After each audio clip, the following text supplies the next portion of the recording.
రాకాలోకంకి స్వాగతం. ఈ కంటెంట్ మీకు నచ్చినట్టయితే లైక్ చేయండి, మీ బంధుమిత్రులకు షేర్ చేయండి. ఇప్పటివరకు సబ్స్క్రైబ్ చేసుకోకపోతే సబ్స్క్రైబ్ బటన్ని నొక్కండి, అదేవిధంగా బెల్ ఐకాన్ని నొక్కండి. మిత్రులారా, పశ్చిమ బెంగాల్లో ముర్షిదాబాద్ దాని చుట్టుపక్కల ప్రాంతంలో హిందువులపైన కనీ వినియరుగని అత్యాచారాలు జరుగుతున్నాయి, దాడులు జరుగుతున్నాయి, ఆస్తుల విధ్వంసం జరుగుతోంది, హిందువుల హత్య జరుగుతోంది. అనేక మంది హిందువులు వందల సంఖ్యలో ముర్షిదాబాద్లోని సురక్షిత ప్రాంతాలకు వలస వెళ్ళిపోతున్నారు. మళ్ళీ తిరిగి వస్తారా లేదా తెలిసేటటువంటి పరిస్థితి లేదు.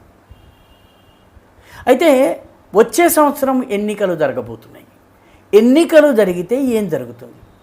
ఈ రకంగా తమకు అన్యాయం చేసినటువంటి, లేకపోతే బంగ్లాదేశీ మూలానికి చెందినటువంటి ముస్లింలకు సహకరించినటువంటి, లేదా ముస్లిం బుజ్జగింపు రాజకీయాలు అనుసరిస్తున్నటువంటి మమతా బెనర్జీకి హిందూ ఓటర్లు గుణపాఠం చెప్తారా?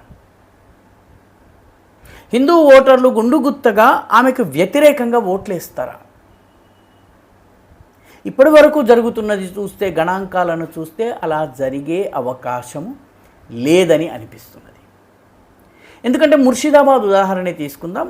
ముర్షిదాబాద్ అసెంబ్లీ నియోజకవర్గం ఉన్నటువంటి లోక్సభ నియోజకవర్గం పేరు బర్హాంపూర్.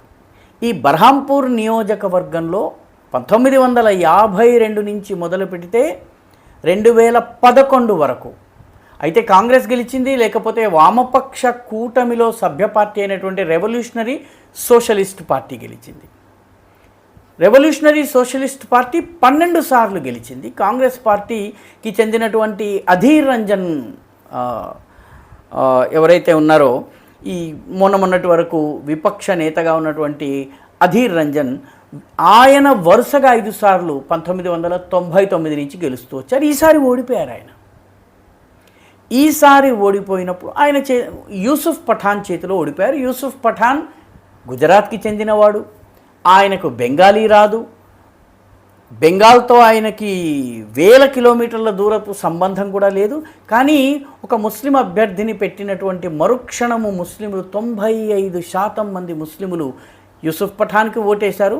మిగతా హిందూ ఓట్లలో చీలిక వల్ల యూసుఫ్ పఠాన్ విజయం సాధించారు. అధీర్ రంజన్ ఎన్నికల్లో ఓడిపోయారు. మొట్టమొదటిసారి ఆయన రాజకీయంగా ఓడిపోయారు. మొత్తం బెంగాల్లో కాంగ్రెస్కి ఒక్క సీటే వస్తే అది అధీర్ రంజన్ సీట్ అయింది, ఎంపీ సీటు. అలాంటిది ఇప్పుడు ఆయన ఓడిపోయారు. అయితే ఇక్కడ గమనించాల్సిన విషయం ఏంటంటే, ఈ లోకసభ నియోజకవర్గంలో బీజేపీ తరఫున పోటీ చేసిన అభ్యర్థికి ఎన్ని శాతం ఓట్లు వచ్చినాయి? బీజేపీకి 6 నుంచి 7% ఓట్లు మాత్రమే వచ్చినాయి. ఈ నియోజకవర్గంలో ముస్లింల జనాభా 52%. కానీ ఈ 52%లో ముస్లిం ఓట్లు దాదాపు 31% ఓట్లు కాంగ్రెస్ పార్టీ అధీర్ రంజన్కి వస్తే 38% అంటే 7% ఎక్కువ యూసుఫ్ పఠాన్కి వచ్చినాయి. మిగతా పార్టీలకి కొన్ని ఓట్లు వచ్చినాయి. భారతీయ జనతా పార్టీకి ఎన్ని ఓట్లు వచ్చినాయి? 8-9% కన్నా ఎక్కువ రాలేదు. దీని అర్థం ఏంటి? హిందువులు కూడా బీజేపీకి ఓటు వేయలేదు. హిందువుల్లోని ఒక గణనీయమైనటువంటి వర్గం తృణమూల్ కాంగ్రెస్కి ఓటేసింది. ఇది కేవలము ఒక బర్హాంపూర్ నియోజకవర్గానికి మాత్రమే పరిమితమైనటువంటి పరిస్థితి కాదు, మొత్తం పశ్చిమ బెంగాల్ పరిస్థితి ఇది. పశ్చిమ బెంగాల్లో వాస్తవంగా మనం కనుక గమనిస్తే మొత్తము 7,60,00,000 ఓట్లు ఉన్నాయి.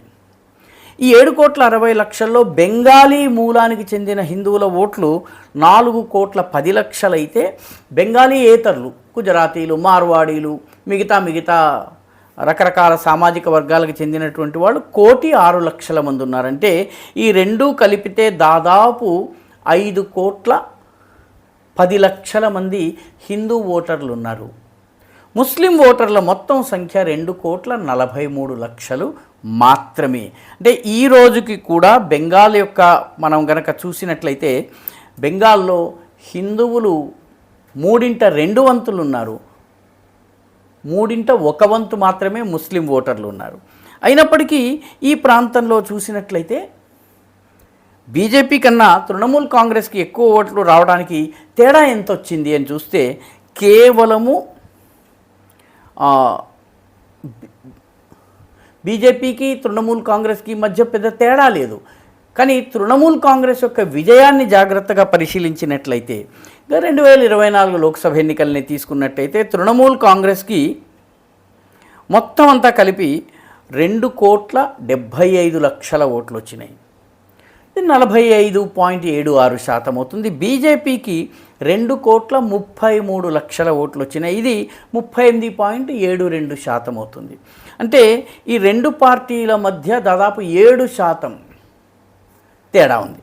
అయితే గమనించాల్సినటువంటి విషయం ఏంటంటే బీజేపీ కన్నా కూడా తృణమూల్ కాంగ్రెస్కి ఎన్ని ఓట్లు ఎక్కువ వచ్చినాయి? 43,37,000 మాత్రమే. కేవలం 43 lakhs ఓట్సే ఈ రెండు పార్టీల మధ్య తేడా. ఇక్కడ గమనించాల్సిన గణాంకం ఏంటంటే మొత్తము ముస్లిము ఓట్లలో 90% ఓట్లు తృణమూల్ కాంగ్రెస్కి పడుతున్నాయి.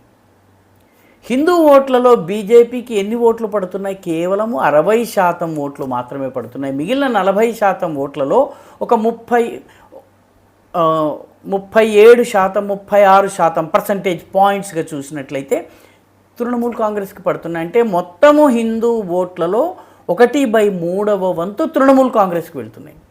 బీజేపీకి ముస్లిం ఓట్లు రావడం లేదు. వచ్చిన హిందూ ఓట్లు కూడా హిందూ ఓట్లు పూర్తిగా బీజేపీ వైపు పోలరైజ్ కావడం లేదు. బీజేపీకి ఒక 60-65% మాత్రమే వస్తున్నాయి. దీని అర్థం ఏంటంటే హిందూ ఓట్లలోని 1/3 వంతు హిందువుల ఓట్లు ప్లస్ 95% ముస్లిం ఓట్లు కలిపి విన్నింగ్ ఫార్ములా మమతా బెనర్జీ సంపాదించుకోగలిగింది. పర్యవసానంగా అనేక చోట్ల విజయం సాధించింది. ఈసారి కూడాను ఇప్పటికి పరిస్థితి పెద్దగా మారుతుందా? ఇప్పుడున్నటువంటి అంచనాల ప్రకారం చూస్తే పెద్దగా తేడా కనిపించటం లేదు. హిందూ ఓట్లన్నీ ఏకపక్షంగా బీజేపీ వైపు వచ్చినట్టయితే మమతా బెనర్జీ ఓడిపోతుంది. మొత్తం ముస్లింలు 100% ఓట్లు వేసినా కూడా ఆమెకి అధికారం రాదు. కానీ ఆ పరిస్థితి ఉందా? హిందువులు మమతా బెనర్జీకి ఓట్లు వేయడానికి ఉన్నటువంటి రకరకాల కారణాలని పరిశీలిస్తే చారిత్రకంగా ఏ ఏ కారణాల వల్ల హిందూ రాజులు విదేశీ దురాక్రమణదారులతో చేతులు కలిపారు, ఏ ఏ రాజులు ఏ ఏ రకంగా వెన్నుపోట్లు పొడిచారు చారిత్రకంగా, అవన్నీ ఇక్కడ కనిపిస్తున్నాయి. ఉదాహరణకి మహిళల కోసం అనేక స్కీమ్స్ మమతా బెనర్జీ పెడుతోంది. ఆ స్కీముల పట్ల ఆకర్షితులై ఓట్లు పడుతున్నాయి. విద్యార్థులకు అనేక స్కీమ్స్ నడుస్తున్నాయి. విద్యార్థులు విద్యార్థినులు వాళ్ళ తల్లిదండ్రులు మమతా బెనర్జీకి పెద్ద సపోర్టర్స్గా ఉన్నారు. ఇంత మత కల్లోలాలు జరుగుతున్నా వాళ్ళు ఊళ్ళు వదిలి పారిపోవలసి వచ్చినప్పటికీ కూడాను ఈ బెనిఫిట్స్ కోసం వాళ్ళు ఓట్లేస్తున్నారు. దీంతోపాటు చాలామంది తృణమూల్ కాంగ్రెస్ పార్టీ కార్యకర్తలకు నేరుగా పార్టీ అధికారంలో ఉండడం వల్ల బెనిఫిట్ ఉంది. ఇది కమ్యూనిస్టులో ఇదివరకు పశ్చిమ బెంగాల్లో ఇదివరకు కమ్యూనిస్టులు చేశారు. ఏ పనైనా కూడా పార్టీ మాధ్యమంగా వచ్చేది. కాబట్టి పార్టీ కార్యకర్తకి తన వంతు లంచము ముట్టు ఉండేది. దాన్ని కమిషన్ అనండి, లంచం అనండి. దాంతో పార్టీ కార్యకర్తకి పదో పరకో అందుతూ ఉండేది. ఇప్పుడు అదే సిస్టమ్ని మమతా బెనర్జీ కూడా పాటిస్తున్న కారణంగా కార్యకర్తలకు ఈ పార్టీ గెలవడంలో ఒక స్వార్థం ఉంది. ఆర్గనైజేషనల్గా బీజేపీ ఇప్పటికీ కూడా కొన్ని ప్రాంతాల్లో ఎదగవలసినటువంటి అవసరం ఉంది. ముర్షిదాబాద్లో అయితే 6% ఓట్లే వస్తున్నాయి. కాబట్టి ఇటువంటి కొన్ని ప్రాంతాల్లో ఆర్గనైజేషన్ లేకపోవడం కూడా బీజేపీకి చాలా మైనస్ అవుతోంది. హిందూ ఓటర్లలో తాము హిందూ కాజుకి ఓటు వేయాలి అన్నటువంటి భావన లేదు. మొత్తము హిందువుల్లో 65% మంది మాత్రమే ఓటు వేస్తారు. అసలు ఓటు వేయడానికి వస్తున్నారు. వాళ్ళు తృణమూల్కి వేయచ్చు, కాంగ్రెస్కి వేయచ్చు, ఇంకో పార్టీకి వేయచ్చు. అసలు ఓటు వేస్తున్నది ముస్లింలలో 95% పోలింగ్ ఉంటే హిందువులలో పోలింగ్ శాతము 65% మాత్రమే ఉంటుంది. కాబట్టి టోటల్ హిందూ ఓటర్లు ఓటు వేయడానికి రావడం, ఏదో ఒక పార్టీకి వేసిన మొత్తం ప్రతి హిందువు తన ఓటును గనక వినియోగించుకునే ప్రయత్నం చేస్తే అది ఏ పార్టీ అయినా దానివల్ల హిందూ ఓటుకి విలువ పెరుగుతుంది. రెండవది, వారందరూ కూడా తమ ప్రయోజనాల్ని కాపాడే పార్టీకి ఓటు వేసినట్లయితే రాజకీయ పార్టీలు కూడా వారి ప్రయోజనాల్ని దృష్టిలో పెట్టుకుని విధానాల రూపకల్పన కానీ, ప్రకటనలు కానీ, వ్యవహారం కానీ చేసే అవకాశం ఉంది. బెంగాల్లో ఈ రోజుకి కూడా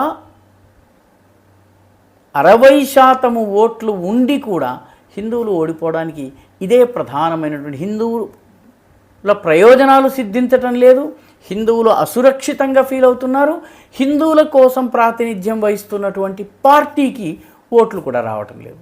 కాబట్టి బెంగాల్లో ఈ పరిస్థితి మారేటటువంటి సూచనలు కూడా తక్షణం కనిపించటం లేదు. కాబట్టి ఓవరాల్గా మోహన్ భాగవత్ చాలా దూరదృష్టితో ఆర్ఎస్ఎస్ ఒక మాట చెప్తూ ఉంటుంది, ముందు ప్రతి వ్యక్తి వెళ్ళి ఓటు వేయాలి, ఏ పార్టీకి వేస్తామన్నది తరువాత విషయము, ముందు ఓటు వేయడానికి వెళ్ళండి అని ఓటింగ్ శాతం పెంచడం కోసము ఆర్ఎస్ఎస్ గత 10-15 సంవత్సరాలుగా చాలా పెద్ద ఎత్తున ప్రయత్నం చేస్తున్నది. దీనివల్ల కొన్ని రాష్ట్రాల్లో లాభం వస్తుంది. కానీ పశ్చిమ బెంగాల్ దగ్గరకు వచ్చేటప్పటికి ఓటింగ్ శాతం 80% ఉన్నప్పటికీ కూడాను అక్కడ ఒక వర్గం 95%, ఒక వర్గం ఓన్లీ 60% పోలింగ్ జరగడం అనేది చాలా కీలకమైనటువంటి విషయం. దీన్ని చూసినట్లయితే మోహన్ భాగవత్ జీ కావచ్చును, లేకపోతే ఆర్ఎస్ఎస్ కావచ్చు, ఎంత దూరదృష్టితో ఓట్ల శాతం పెంచాలి, ప్రతి వ్యక్తి బయటకు వెళ్ళి ఓటు వేయటం కర్తవ్యంగా భావించాలన్నటువంటి మాట చెబుతున్నారు. ఎందుకంటే ప్రజాస్వామ్యంలో అల్టిమేట్గా ఓటు కాబట్టి, ముఖ్యం కాబట్టి అది చేయడం ఎలాగా అన్నటువంటి విషయం మీద వాళ్ళు దృష్టి పెడుతున్నారు. ఇది గమనించదగ్గ విషయం. ఈ వీడియో మీకు నచ్చినట్టయితే లైక్ చేయండి, షేర్ చేయండి, ఈ ఛానల్కు సబ్స్క్రైబ్ చేయండి, మీ అభిప్రాయాన్ని కమెంట్ల రూపంలో తప్పనిసరిగా పంపించండి.